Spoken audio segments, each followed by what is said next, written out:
This is the 2018 Nissan Leaf and the newest EV to market to date. The J1772 socket gives way to Type 2 charging, and the 6.6 kilowatt onboard charger is now standard across the range, much more user-friendly. Boot space is slightly increased, and on this model you still get the amazing Bose sound system. However, step under the bonnet and nothing much changes. Full LED lights make visibility at night excellent, and inside Android Auto and Apple CarPlay are standard. And finally, the American style handbrake gives way to the automatic releasing electronic park brake. Step outside and the image of its predecessor, which was often ridiculed, is nowhere to be seen, masked by some clever styling and a front and rear lift. The aggressive front and back end gives little away that this is an EV, instead making me think the Leaf is ready for a fight. Hello and welcome to another episode. We are in the 2018 Nissan Leaf. We've been very lucky to get our hands on one of these, and this is one of the most anticipated EV releases probably of this year. Would you say? Definitely. So far, I think. So far? To date. And we're quite excited, I have to say. Gotta say, it's bloody lovely. It is really nice. It is nice. It is. We've missed our Leaf for a long time. I mean, we love our Tesla, but we've missed our Leaf. And this is just like having our Leaf back, but 10 times better. Actually, that's a fair representation, I think. If you took the old Leaf, times it by 10, I think you would get to this Leaf. Yeah, I think so. What was the main thing for you? Obviously, when you look at it, it looks completely different. And at a glance, it looks like a completely different car, doesn't it? I think there's still some elements of it which resemble the old Leaf. Like, I think the old Leaf, it was a bit of a grower in the way that it looks, but this has probably got more of a instant appeal, perhaps. It looks meaner. It looks aggressive, doesn't it, on the front? Yeah. And the diffusers at the back really make a massive difference to how the car looks. What about the blue accents across the back, where just above the diffuser? There's like a blue accent across it. I like that. I think that's a nice touch.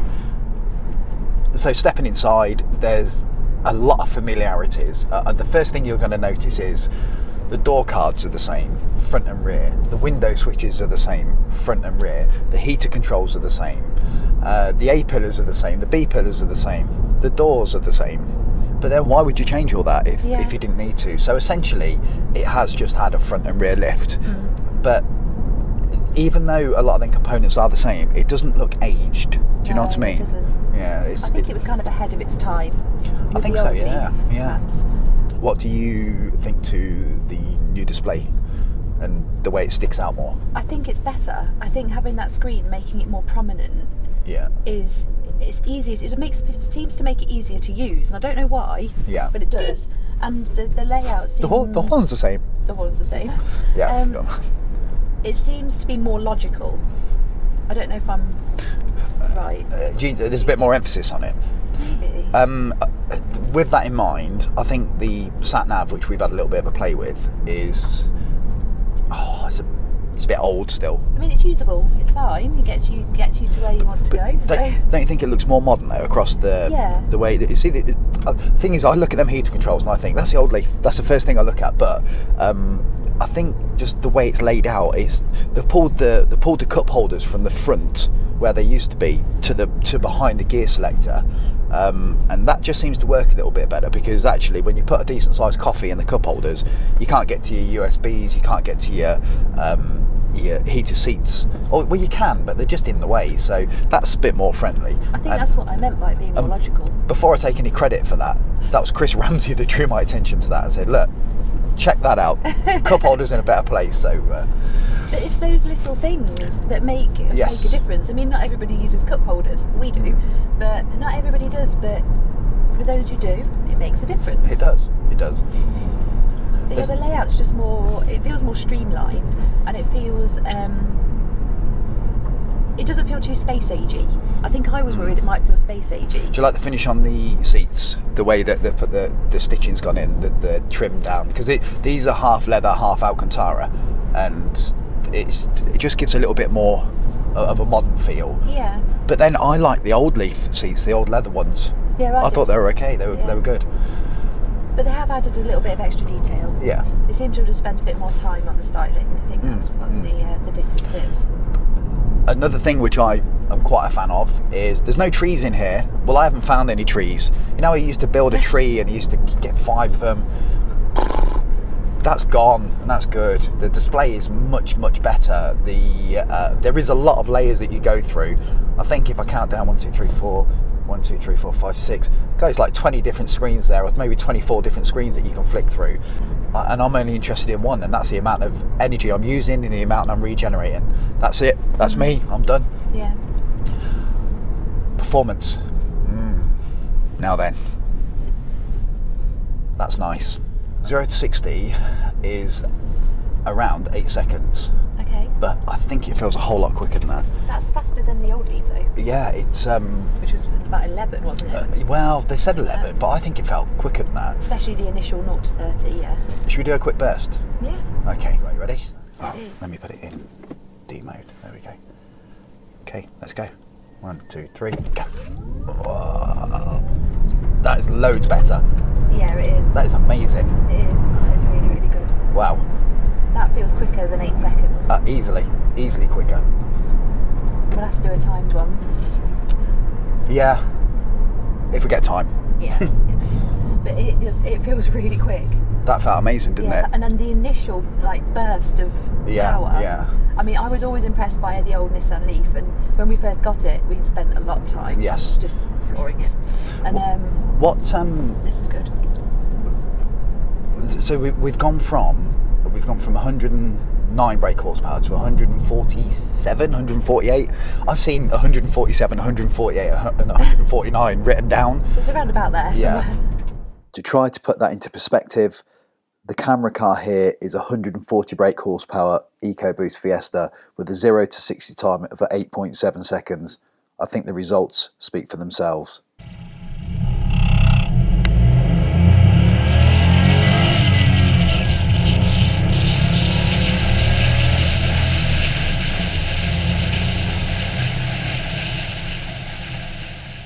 Acceleration was always great in the old Leaf, but this new model takes it to a new level. We're doing 40 miles an hour now, so this is e-pedal. I'm just going to let off. God, you can really 25, feel that. 20, 8, 15, 10, we've stopped. How good's that? That is really good. And when I saw it advertised, I just thought, but that's just stupid. Why wouldn't you just have really aggressive regen?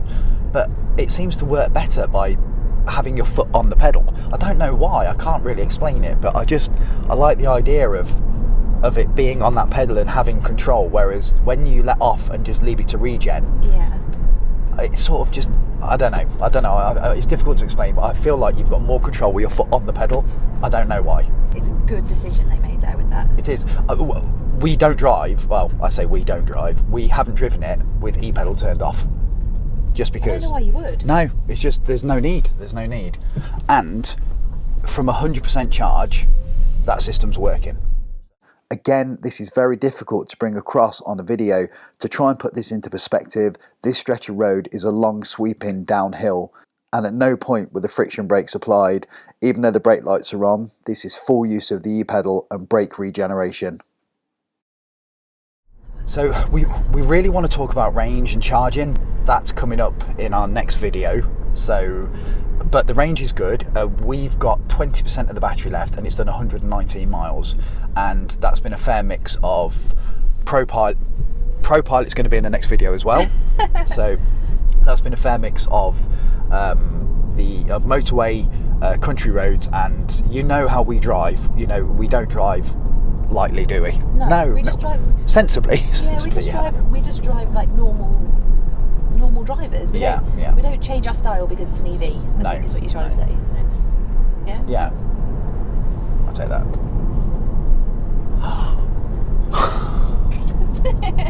Okay, let's talk about the dealer. The great thing about Nissan is the dealer network now, I think, is you're going to be hard pushed to find anybody better outside of the likes of Tesla. I think really Nissan are real forerunners in the expertise and the way they push EVs. Yeah, I think they have to be after the release of this. Yeah. 5 years ago, when we got our Leaf, Yes. the experience was very, very different, let's just say. Yeah. We had a really poor experience, and we were having to tell them what we wanted and how things worked. And now I think they've really, really upped their game. And I think they had to. I mean, why you couldn't sell a new car like this and not know what you're talking about, and there's been so much hype around it. No. I think that's a good thing. Yeah. It needed to happen. I think so. And other dealers need to take note. Definitely.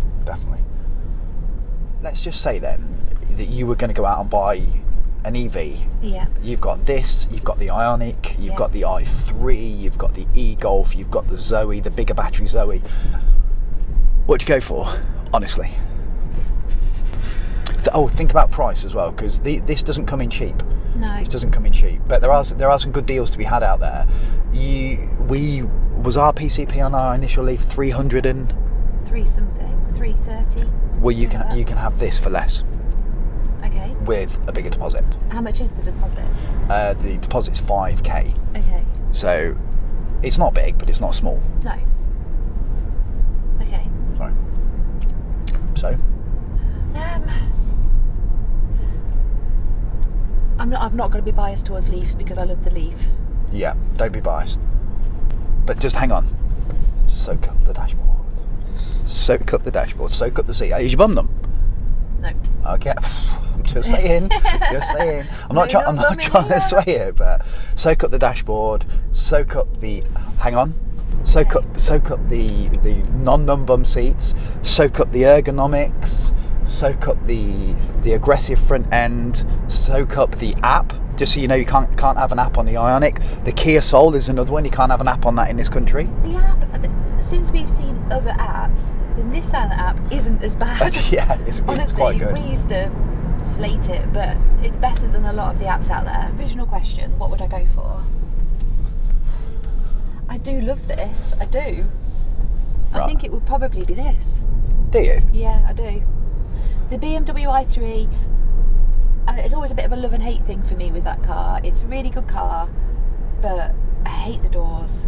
So I think there's always, with the other cars, there's always been something I would have been compromising on. But with this, I don't think there is. There's no compromise. No, I don't think there is. Yeah, that's true actually. Okay. So let's start with the Ioniq. Personally, Yeah.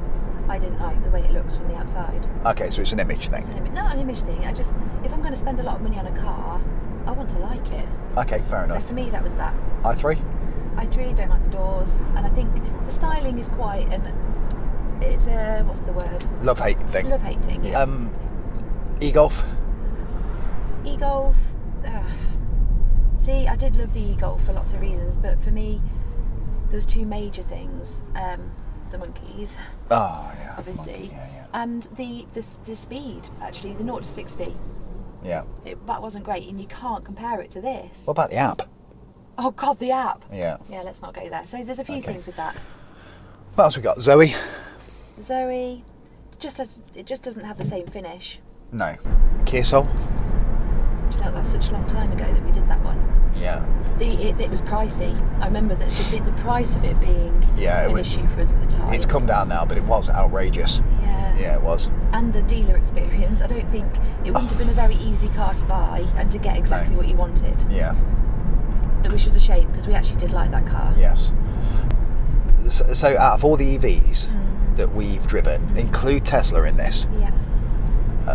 Where would you put this in the list for an all-rounder? That's tricky. You know, can't really include that with a.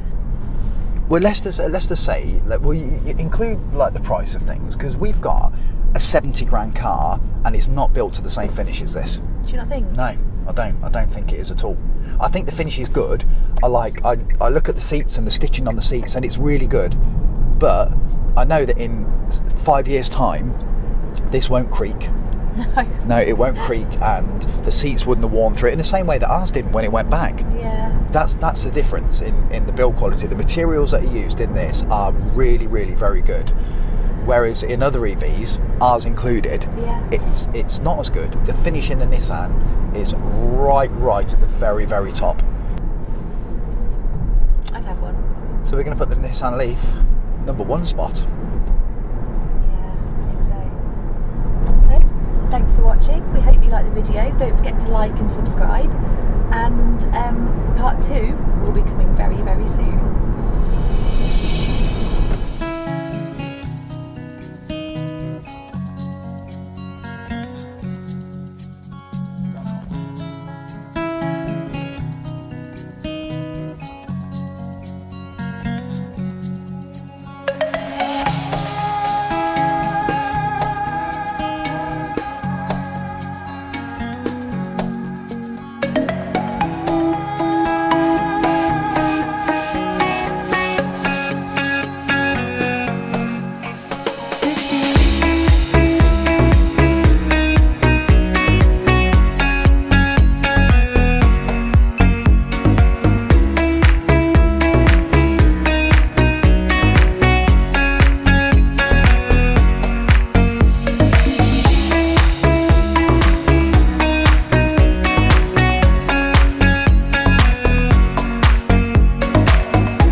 On fire, no one could save me.